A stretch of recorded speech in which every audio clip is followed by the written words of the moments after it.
Lebih dari 200 kilometer dari daratan, tanpa perahu di sekitar, tanpa pelampung, dan tanpa seorang pun di dekatnya, hanya ada satu anjing German Shepherd yang berjuang untuk tetap mengapung di lautan lepas. Awalnya, seorang nelayan mengira dia melihat sepotong kayu hanyut, tapi saat dia mendekat, jantungnya nyaris berhenti berdetak. Seekor anjing basah kuyup, jelas kelelahan, dan nyaris tidak mampu tetap di atas air, sendirian di tengah lautan luas yang kejam. Tak ada yang bisa menebak bagaimana dia bisa sampai di sana. Tapi apa yang terjadi setelah itu benar-benar di luar dugaan siapapun. Laut tampak tenang, terlalu tenang. Keheningan aneh yang sering membuat para nelayan berpengalaman merasa waspada, tanda-tanda bahwa badai mungkin akan datang. Jauh dari pantai Florida, Daniel Bennett yang berusia 42 tahun mengarahkan perahu kecilnya melintasi laut terbuka. Ia berangkat sebelum fajar, berharap bisa menangkap ikan tuna. Tapi setelah 6 jam, satu-satunya hasil yang didapat hanyalah kulit terbakar matahari dan keheningan. Lalu dia melihat sesuatu. Sekilas tampak seperti puing yang terbawa ombak. Tapi ada yang aneh dengan cara benda itu bergerak. Seolah melawan arus, bukan mengikuti. Instingnya langsung bereaksi. Dia mengambil teropongnya untuk melihat lebih jelas. Saat itulah dadanya terasa sesak. Itu bukan puing. Itu seekor anjing, seekor German Shepherd, kelelahan dan hampir tenggelam, hanya kepalanya yang masih tampak di permukaan, sendirian, tanpa daratan di sekelilingnya. Tak ada kapal di dekat situ, hanya kekosongan. Perasaan mual menyelimuti Daniel. Ini bukan sekadar kejadian langka, ini tidak masuk akal. Bagaimana bisa begini? Gumamnya sambil mengarahkan perahunya ke arah anjing itu secepat mungkin. Semakin dekat, situasinya semakin mengkhawatirkan. Anjing itu masih mengayuh, tapi sangat lemah. Gerakannya melambat. Kepalanya terombang-ambing mengikuti gelombang, mulutnya nyaris tidak melewati permukaan air. Dia hanya punya waktu beberapa menit lagi, mungkin bahkan kurang. Daniel mematikan mesin dan membungkuk di tepi perahu, berteriak, "Hei, bertahanlah sobat, aku akan menolongmu." Tapi tak ada reaksi. Anjing itu tidak bergerak, dia tampak sangat lelah, matanya kosong karena ketakutan dan kelelahan. Tanpa membuang waktu, Daniel melepas kausnya, melemparkan tangga tali ke air, lalu melompat. Lautan terasa lebih dingin dari perkiraannya, air asin menyengat matanya. Tapi dia terus berenang, matanya fokus pada anjing yang mulai menyerah. Saat dia akhirnya sampai, kaki si Shepherd berhenti bergerak. Anjing itu terkulai lemas di pelukan Daniel seperti karung berat. Dengan satu tangan melingkari tubuhnya, Daniel menendang air sekuat tenaga, menarik mereka kembali ke perahu. Saat sampai di tangga, Daniel mendorong anjing itu dari bawah, sementara si Shepherd mencakar lemah ke atas dan akhirnya roboh di dek, menggigil dan basah kuyup. Daniel pun naik sesudahnya, terengah-engah. Ia berlutut di samping anjing itu, perlahan menyeka air dari wajahnya. Si Shepherd masih bernapas, meski sangat lemah. Bulunya kaku karena garam dan kusut. Telapak kakinya terlihat terluka, dadanya naik turun dengan napas dangkal. "Kamu berhasil," bisik Daniel. "Kamu makhluk keras kepala yang luar biasa. Kamu berhasil." Dia membungkus anjing itu dengan terpal kering dan mengambil sebotol air bersih. Anjing itu tetap diam. Daniel duduk di sampingnya, jantung berdebar, tubuh gemetar, bukan karena dingin, tapi karena tak percaya dengan apa yang baru saja terjadi. Dia menatap laut, tak berujung di sekeliling mereka. "Apa yang kamu lakukan sejauh ini dari daratan, nak?"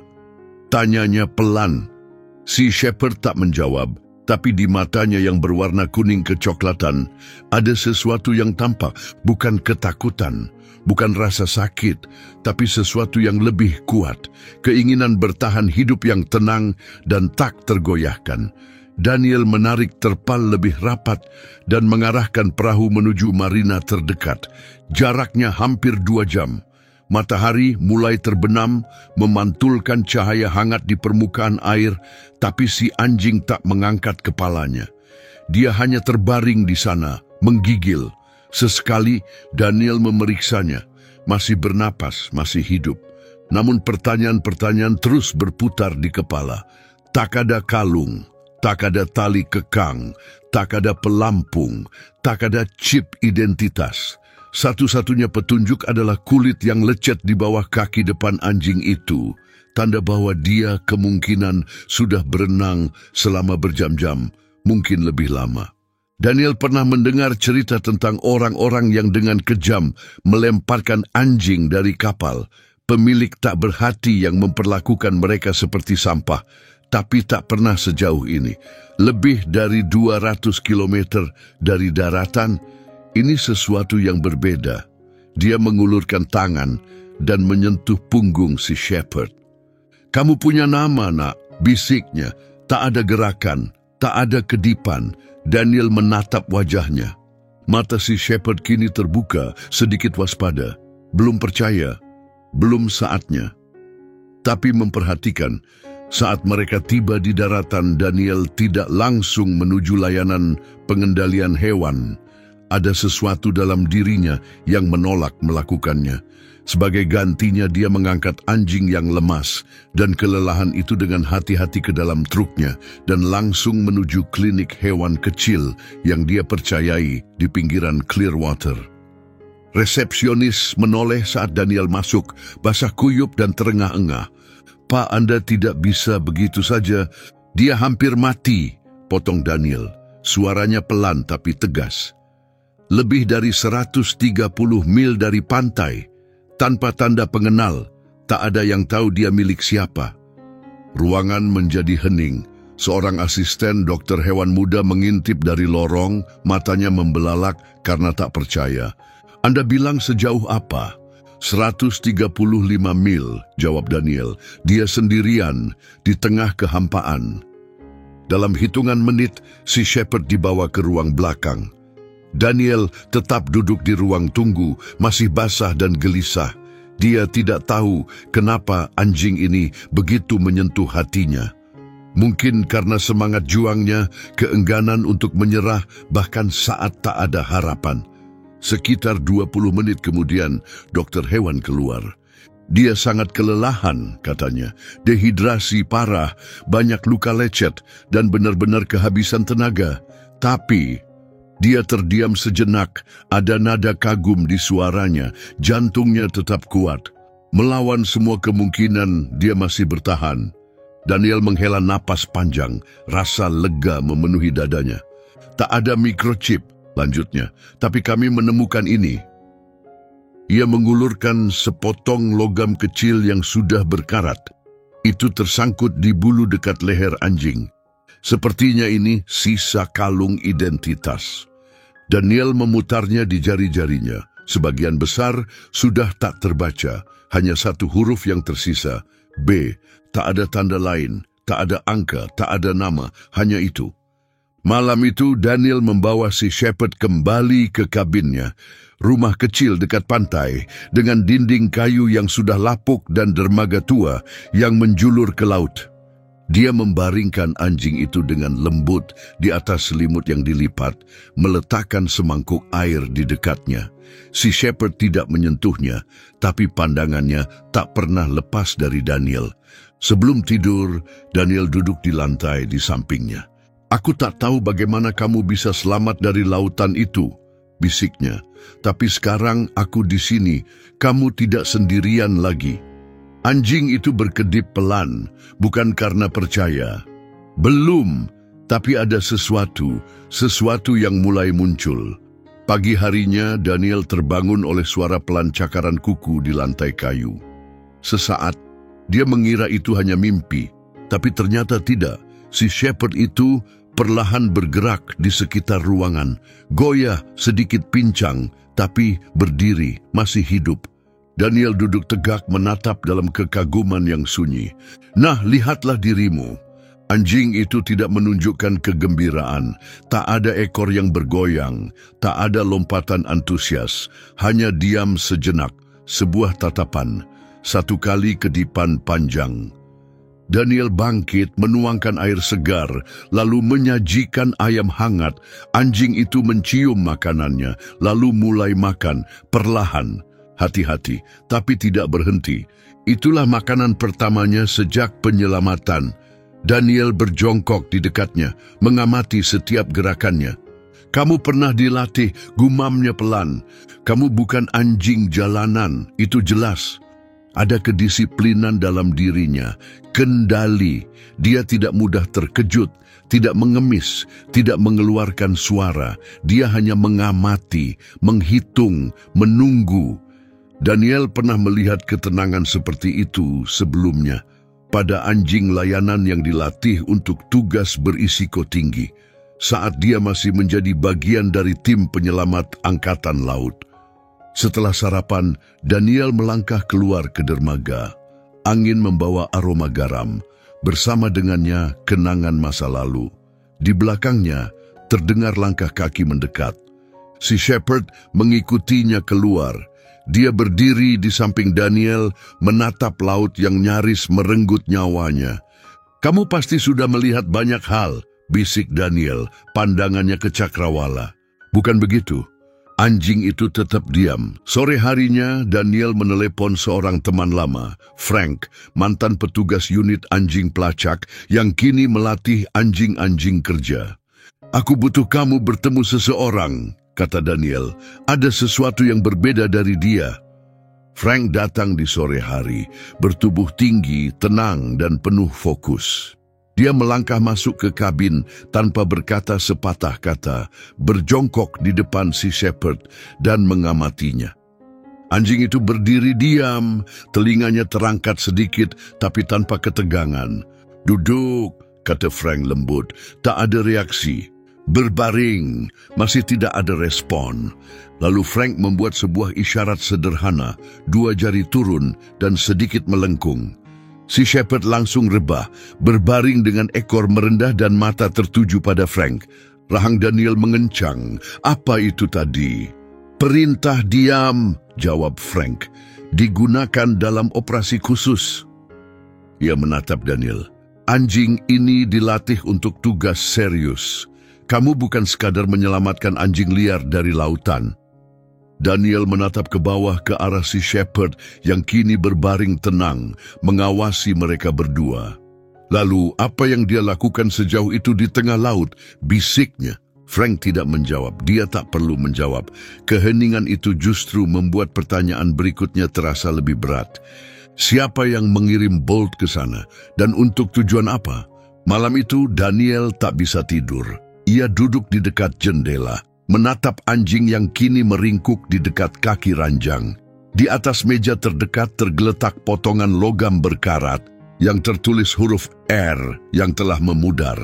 Dia mengambil kembali potongan logam itu, memutarnya perlahan di tangannya. Masih tak ada identitas, tak ada chip, tak ada jawaban. Tapi kini muncul sesuatu yang baru, sebuah rasa tujuan, sebuah arah, dan sebuah pikiran yang mengerikan. Mungkin anjing ini bukan hanya selamat dari sesuatu. Mungkin dia telah melarikan diri dari sesuatu yang tak pernah boleh diketahui siapapun. Saat Daniel mengulurkan tangan dan membelai punggung si Shepherd, anjing itu sedikit bersandar pada sentuhannya. Ekor itu bergerak, hanya sedikit sentakan kecil. Bukan kepercayaan sepenuhnya, tapi tanda awal dari itu. 2 hari kemudian, perubahannya jelas. Si Shepherd yang kini menjawab panggilan Bolt tampak lebih kuat. Dia mengikuti Daniel dari satu ruangan ke ruangan lain, berbaring di dekatnya saat Daniel bekerja, bahkan mendorong tangan Daniel, minta tambahan makanan saat mengira tak ada yang memperhatikan. Tapi ada sesuatu yang terus mengganggu pikiran Daniel, reaksi Bolt terhadap suara tertentu. Bukan suara keras atau badai, tapi helikopter. Setiap kali helikopter melintas di kejauhan, Bolt akan membeku.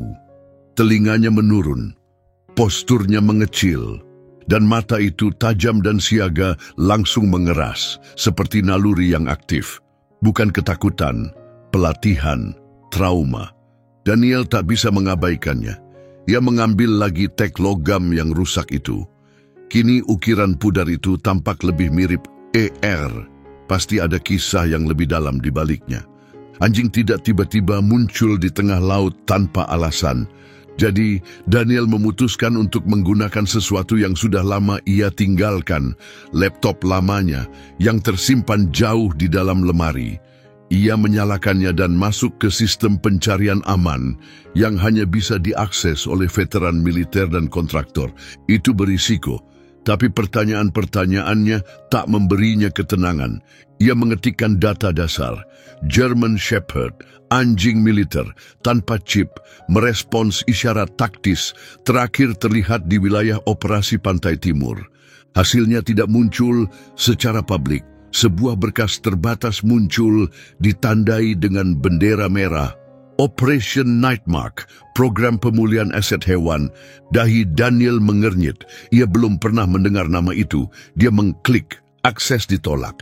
Menyelidiki lebih jauh, dia menggunakan beberapa kode override lama dari masa dinasnya sebagai penyelam angkatan laut. Layar berkedip, lalu memuat. Latar belakang hitam, huruf putih. Kode aset B7, ras German Shepherd, jenis kelamin jantan, peran, dukungan pengintaian, lepas pantai. Status rahasia, ditandai sebagai non-aktif, diduga hilang di laut, tepat 3 hari sebelum Daniel menemukannya. Daniel bersandar terkejut, mereka sudah tahu. Mereka tahu anjing ini pernah ditugaskan, dan alih-alih melaporkannya sebagai hilang, mereka mencatatnya sebagai hilang total. File itu tidak menyebutkan siapa pelatihnya atau apa misinya, tapi satu hal menjadi jelas. Bolt adalah bagian dari program rahasia yang kini telah dikubur, dihapus, dan ada seseorang yang tidak ingin dia ditemukan kembali. Di belakangnya, Daniel mendengar suara langkah pelan. Ia menoleh. Bolt berdiri di lorong, tatapannya tertuju pada layar laptop. Telinganya tegak. "Kamu mengenali ini, kan?" bisik Daniel. Bolt tak bergerak, tapi matanya tetap tertuju pada layar. Lalu Daniel mendengarnya. Suara kerikil berderak di bawah ban. Ia menarik tirai dan mengintip keluar. Sebuah SUV hitam berhenti di halaman, tanpa plat nomor. 2 pria keluar, keduanya berpakaian biasa. Salah satu memegang alat pemindai aneh, yang lainnya mengenakan sarung tangan. Suara geraman rendah terdengar dari tenggorokan Bolt, dalam dan mantap. Daniel menutup laptop. Ia mundur dari jendela. Seseorang telah memantau basis data itu dan kini mereka datang. "Ayo Bolt," bisik Daniel sambil meraih kunci mobilnya. Mereka menyelinap keluar dari pintu belakang, menghilang ke dalam hutan di belakang kabin. Truk tua milik Daniel menunggu di jalur tersembunyi, sengaja disimpan di sana untuk keadaan darurat. Bolt tetap dekat, diam, siaga, tubuhnya bergerak dengan ketepatan terlatih. Saat mereka masuk ke dalam truk, Daniel menatap ke arahnya. "Apapun yang mereka rencanakan untukmu, ini belum selesai," gumamnya. Bolt tak bergerak, dia tak perlu, dia sudah siap. Saat mereka menyusuri jalan, Daniel terus mengawasi kaca spion, mencari tanda-tanda pengejaran. SUV hitam itu tak tampak mengikuti, setidaknya tidak secara langsung. Tapi dia tak bisa percaya sepenuhnya bahwa mereka tak sedang dilacak dengan cara lain. Di kursi penumpang, Bolt tetap waspada. Matanya mengikuti setiap suara, setiap gerakan di luar. Tapi itu bukan rasa takut, itu pengamatan, analisis, tenang, fokus, seperti seorang agen terlatih.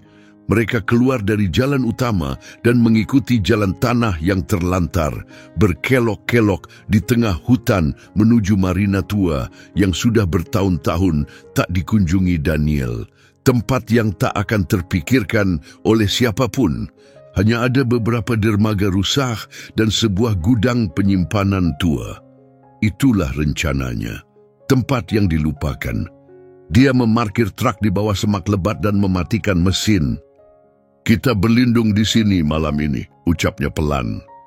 Bolt tak bereaksi, tapi posturnya mengendur, menghemat tenaga, siaga diam.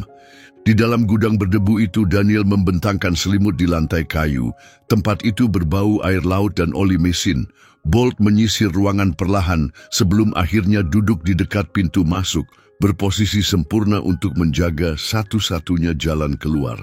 Daniel duduk di sampingnya, lalu akhirnya mengutarakan pertanyaan yang terus menghantuinya sejak file aneh itu muncul.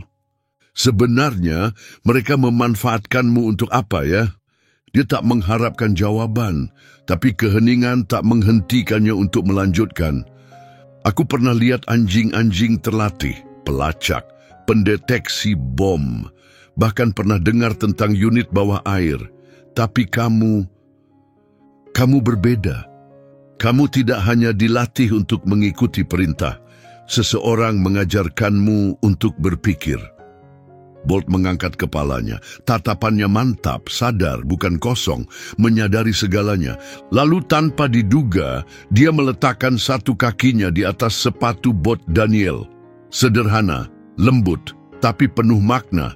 Dada Daniel terasa sesak. Itu kepercayaan, bisiknya.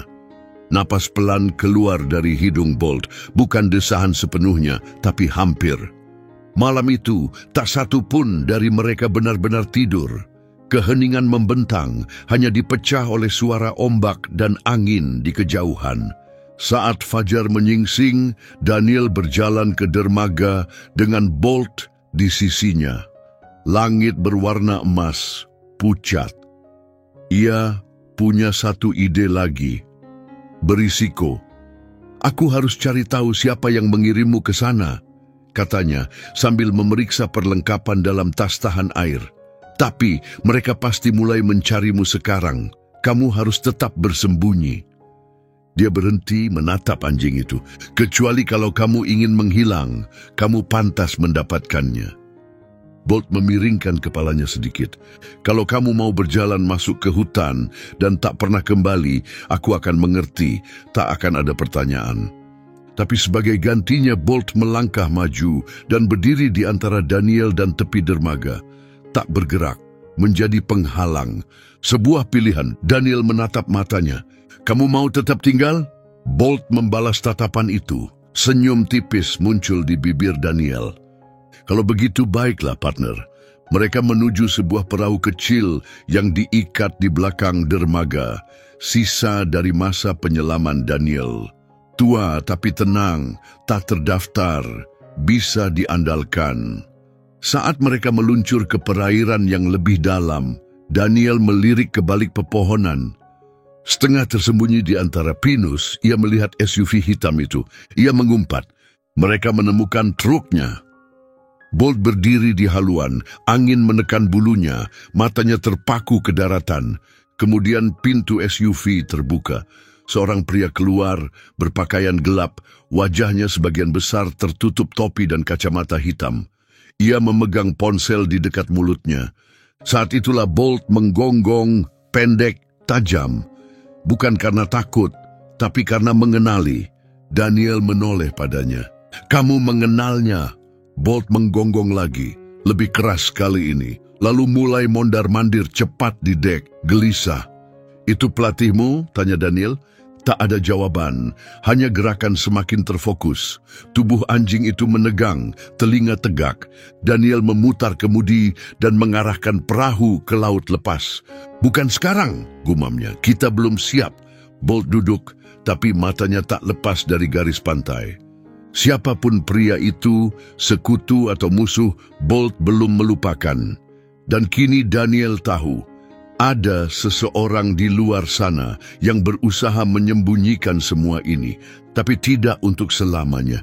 Air mulai bergelombang, perahu terombang-ambing oleh setiap hempasan ombak.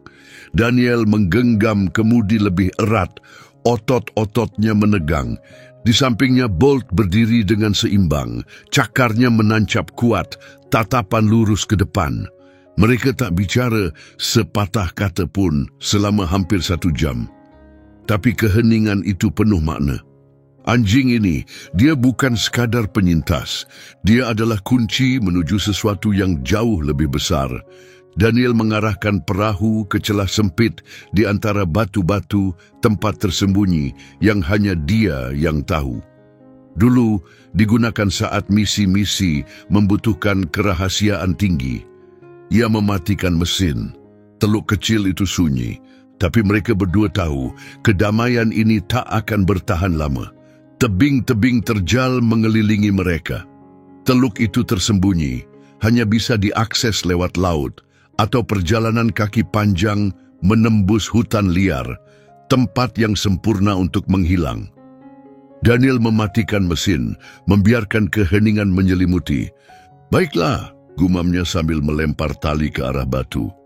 "Saatnya mencari jawaban." Dia membuka tas tahan air dan mengeluarkan dokumen cetak yang diberi label Aset B7. Duduk di bangku, dia membacanya kembali. Tak ada nama asli, tak ada lokasi, hanya kode-kode misi, ringkasan samar, dan satu baris terakhir yang membuat darahnya terasa dingin. Dinonaktifkan karena pelanggaran. Bukan hilang, bukan ditinggalkan, dihapus. Mereka berniat membunuhnya, namun Bolt tetap hidup. Bukan karena kebetulan, tapi karena tekad, karena naluri, karena menolak menyerah. Daniel kembali merogoh tas dan mengeluarkan tag logam yang mereka temukan tersangkut di bulu Bolt, terpapar garam laut. Tepiannya berkarat, huruf B nyaris tak terlihat. "Bolt," bisik Daniel, "itu namamu atau nama yang mereka berikan padamu?" Anjing itu menatap ke arahnya, bukan seperti hewan peliharaan, tapi seperti sesuatu yang lebih, yang sadar, terhubung. Lalu tiba-tiba Bolt berdiri dan berjalan ke ujung perahu. Telinganya terangkat, bukan karena takut, tapi siaga. Daniel mengikuti arah pandangnya. Jauh di langit sebuah helikopter hitam, ramping, hening, cepat. "Lagi," gumam Daniel. "Bagaimana mereka bisa menemukan kita?" Bolt mengeluarkan suara rintihan rendah, lalu melompat turun dari perahu. Cakarnya mendarat mantap di atas batu. Ia berlari menuju celah sempit di tebing yang mengarah ke jalur berkelok. Daniel tak ragu. Ia mengejar. Di puncak mereka bersembunyi di balik batu besar. Helikopter itu melayang, lalu perlahan turun ke sebuah lapangan terbuka tak jauh dari punggungan. Pintu-pintunya terbuka. 4 sosok berpakaian serba hitam keluar, tertutup dari kepala hingga kaki. Helm, pelindung wajah, tanpa lencana, tanpa nama. Tapi pria kelima berdiri terpisah, tanpa topeng, tanpa pelindung, hanya wajah tua dan sikap yang mantap. Bolt menegang. Daniel melihat perubahan itu. "Kamu mengenalnya kan?" Anjing itu tak menggonggong, tak bergerak, tapi posturnya sudah cukup bicara. "Itu pelatihmu," kata Daniel pelan. Pria itu mengeluarkan sesuatu dari sakunya. Sebuah alat kecil. Ia menekan sebuah tombol. Sebuah suara nyaris tak terdengar menembus udara, bernada tinggi, hampir di luar jangkauan pendengaran manusia. Bolt tersentak. Ia mundur, mencakar telinganya, merengek kesakitan. Hei, apa yang terjadi?" Daniel memegangi bulunya, mencoba menenangkannya. Bolt gemetar, bingung, kesakitan. Daniel kembali menatap pria itu. "Mereka mencoba mengendalikanmu," katanya, suaranya bergetar. "Mencoba membawamu kembali." Pria itu mengangkat tangannya dan menunjuk ke arah mereka, tanpa kata-kata, hanya perintah. 2 tentara bersenjata mulai menaiki jalur itu. Daniel meraih tali kekang Bolt. "Kita harus pergi." Tapi Bolt tidak bergerak. Ia terjebak, terombang-ambing antara kenyataan dan perintah lama yang tertanam dalam ingatan otot. Perintah, kesetiaan, pelatihan. "Aku tahu itu menyakitkan," kata Daniel, suaranya tegang dan mendesak. "Tapi sekarang keputusan ada di tanganmu, bukan mereka." Suara dari alat itu makin tajam. Bolt mengeluh pelan, tubuhnya bergetar. Lalu ia menggonggong. Gonggongan keras dan dalam yang menggema di tebing-tebing. Ia berbalik, bukan ke arah jalur pelarian, tapi ke arah helikopter. "Bolt, tunggu!" seru Daniel, tapi ia mengerti. Bolt tidak akan menyerah, ia akan menyelesaikan ini. Daniel berlari mengejarnya, jantung berdetak kencang, paru-paru terbakar. Bolt berlari lebih dulu, langsung masuk ke tanah lapang. Tentara pertama menoleh, terlambat. Bolt menghantam kakinya, menjatuhkannya ke tanah. Yang kedua mencoba mengambil senjatanya. Tapi Daniel menerjang dari belakang, menjatuhkan senapan itu. Satu tumbang, satu dilucuti, lalu pelatih itu maju. Untuk pertama kalinya, ia bicara, "Diam B7." Bolt membeku. Suara itu membangkitkan sesuatu yang terkubur dalam. "Kembali, misi kamu belum selesai." Daniel berdiri di antara mereka, menatap pria itu. "Sudah selesai." Pelatih itu menatapnya tajam. "Kau pikir bisa menjaganya? Dia bukan sekadar anjing. Dia aset rahasia dan urusannya belum selesai." Suara Daniel meninggi. "Dia bukan senjata, dia pejuang, dan dia sudah memilih." Bolt berdiri di sisi Daniel dan menatap mantan pelatihnya langsung ke mata. Geraman pelan keluar dari mulutnya. Bukan karena marah, tapi karena tekad. Suara helikopter makin keras. Salah satu tentara berteriak sesuatu yang tak bisa dimengerti dan mereka mulai mundur. Pelatih itu masih berdiri beberapa detik lagi, matanya tetap menatap Daniel. "Kau akan menyesalinya," katanya. Daniel mengangguk tenang. "Mungkin, tapi ini keputusan kami." Helikopter itu terbang naik, menerbangkan debu dan angin saat menghilang ke langit. Daniel menoleh ke arah Bolt. Anjing gembala itu gemetar, tapi kali ini bukan karena kesakitan, melainkan karena lega. Ia tak lagi terikat. Mereka berjalan kembali ke perahu dalam diam. Saat matahari mulai tenggelam, Daniel membungkus Bolt dengan handuk dan bersandar di pagar geladak. "Kamu bukan B7 lagi," bisiknya. "Sekarang kamu Bolt. Dan mulai sekarang, cuma kamu yang berhak menentukan siapa dirimu." Bolt meletakkan kepalanya di pangkuan Daniel dan menutup matanya dengan tenang, bukan karena lelah, tapi karena akhirnya ia merasa aman. Seminggu telah berlalu sejak kejadian di tebing. Lautan kembali tenang dan matahari musim semi menghangatkan langit. Di pinggiran kota kecil yang tenang di Florida, sebuah kabin kecil di tepi teluk menjadi sesuatu yang sudah lama tak dirasakannya. Rumah. Bolt berbaring di beranda, matanya setengah terpejam, kepalanya bertumpu pada kedua kaki depannya. Angin sepoi-sepoi membawa aroma garam dan melati. Tubuhnya mulai pulih, semakin kuat dan tenang. Luka-luka di kakinya mulai sembuh, tapi yang lebih penting, tatapan penuh trauma di matanya mulai menghilang. Perang di dalam dirinya mulai mereda. Daniel keluar membawa semangkuk ayam panggang dan nasi. "Semoga kamu lapar, ini makanan istimewa." Telinga Bolt berdiri. Ia bangkit, meregangkan tubuh perlahan, lalu berjalan mendekat. Tanpa takut, tanpa ragu, ia makan dengan tenang, ekornya menyapu lantai dengan gerakan lembut. Setelah selesai, ia duduk di samping Daniel. Mereka berdua menatap ombak yang bergulung perlahan ke pantai. Daniel menarik napas dalam-dalam. Ia masih belum tahu siapa orang-orang di helikopter itu bekerja untuk siapa.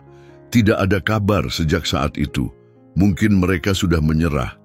Atau mungkin mereka masih mengawasi, tapi keheningan itu tak terasa mengancam, melainkan seperti sebuah kelegaan. "Sepertinya mereka sudah move on," katanya. "Mungkin mereka sadar kamu sudah lebih dulu." Bolt mengedip perlahan dan menyandarkan diri ke kaki Daniel. Sore itu, mereka berkendara ke kota. Toko hewan peliharaan kecil di Main Street telah menyiapkan sesuatu yang istimewa. Evelyn, sang pemilik, menyambut mereka dengan senyum cerah. "Kamu pasti Bolt," katanya sambil berjongkok untuk menatap matanya. "Kamu jadi selebritas lokal, ya?" Bolt mencium tangannya dan mengibaskan ekornya sekali dengan hormat. Ia mengangkat sebuah kalung kulit dengan nama yang terukir dalam emas. "Bolt, Daniel menerimanya dengan hati-hati dan berlutut untuk memasangkannya dengan lembut di leher Bolt. "Nih sekarang," katanya pelan, "namamu yang sebenarnya, tanpa kode, tanpa angka. Hanya kamu." Tujuan mereka berikutnya adalah pantai. Bukan laut terbuka tempat ketakutan dulu bersarang, tapi bentangan pasir yang tenang, tempat tawa bergema dan ombak datang dengan lembut. Bolt berjalan perlahan ke atas pasir. Suara air tak lagi membuatnya terkejut. Daniel melempar bola ke arah pantai. Bolt berhenti sejenak, lalu mengejarnya. Larinya tidak cepat, tidak sempurna, tapi bebas. Ia kembali sambil terengah, lidah terjulur keluar. Daniel tertawa kecil. "Kamu resmi jadi anjing pantai sekarang." Saat matahari tenggelam di balik cakrawala, mereka pulang. Cahaya keemasan membasuh kabin dengan hangat. Bolt menggulung tubuhnya di ujung beranda. Daniel duduk di sampingnya, tangannya bertumpu lembut di punggung anjing gembala itu. Mereka tidak bicara. Tak perlu, karena beberapa hal paling bermakna dalam hidup tidak butuh kata-kata. Tak semua penyelamatan punya rencana, tak semua pahlawan memakai seragam, dan tak semua yang hancur akan tetap seperti itu. Kadang yang dibutuhkan hanyalah merasa terlihat. Jika kisah ini menyentuh hatimu, jangan lupa berlangganan, sukai, dan bagikan kepada seseorang yang masih percaya pada harapan. Perjalanan Bolt mengingatkan kita, seberapapun kamu tersesat, selalu ada jalan untuk kembali.